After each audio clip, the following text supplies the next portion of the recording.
Ayun guys, hindi muna ako magpipintal ngayon. Plumber ako ngayon. Okay. May mga leak na kasi itong tangke nila sir.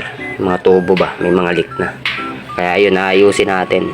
Dito ginawa natin ng paraan.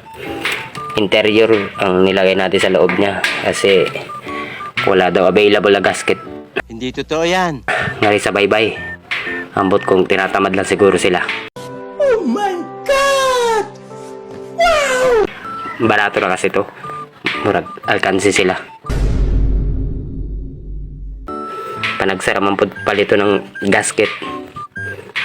Kaya ayun guys, watch and learn. Pero hindi tayo makaka-video kung anong gagawin natin dito. Pero sasabihin ko na lang, i-unthread ko to lahat, tapos lalagyan ng panibagong tiplon. See you guys.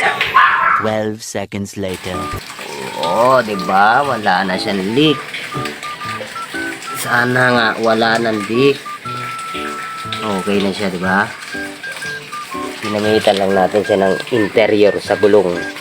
Wala kasi tayo mabiling gasket. Pero so far so good.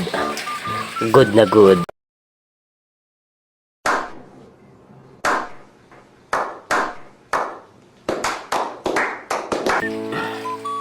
Ayan guys, discarding Pinoy lang tayo. Salamat. Guys, dito naman tayo sa lavatory. Okay. Oo ha, diba? Bumili tayo ng bago.